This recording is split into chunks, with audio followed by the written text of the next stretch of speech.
David Pakman did a great report here on the opiate crisis that you haven't heard of. Let's watch and then we'll discuss. We've talked about the opiate crisis in the United States. We've talked about it particularly in New England. There's an acute problem here in Massachusetts. There's a very acute problem here in Boston, Massachusetts.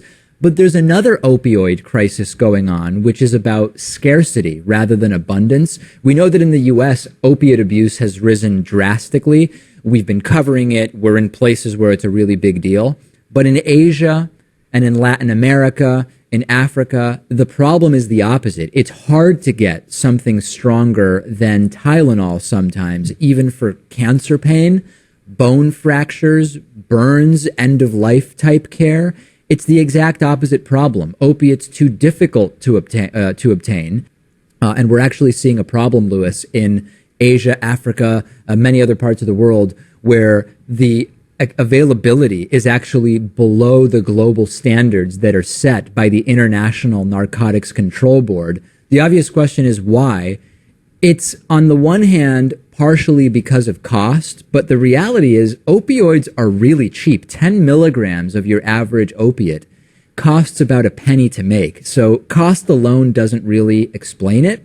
Part of the issue is that the way some of these laws were written for international regulation of narcotics, only doctors can prescribe them. And many poorer parts of the world have a shortage of doctors, and they rely heavily on nurse practitioners and physician's assistants, etc., who are not legally able to write prescriptions, Lewis. So even when you get beyond particular cost issues, when you get past particular availability issues in pharmacies, you have this sort of structural issue where you just don't have doctors around to even write the prescriptions.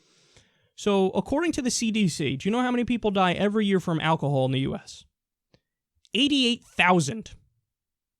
Again, and nobody says like, well, we should probably ban drinking alcohol again. No, we tried that. It didn't work. It was stupid. So now we write off that 88,000 to freedom, liberty.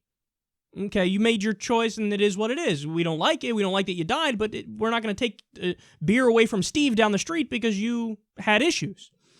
All right, smoking. How many deaths related to smoking? 480,000.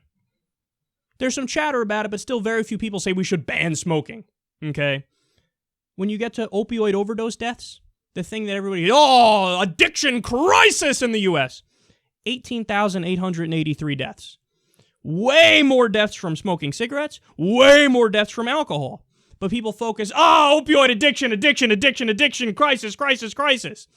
Well, I think the bigger crisis is what David Pakman's bringing up here. When people don't have access to it, that's a living hell that they're in, where they have terminal illnesses and they can't relieve themselves from that pain.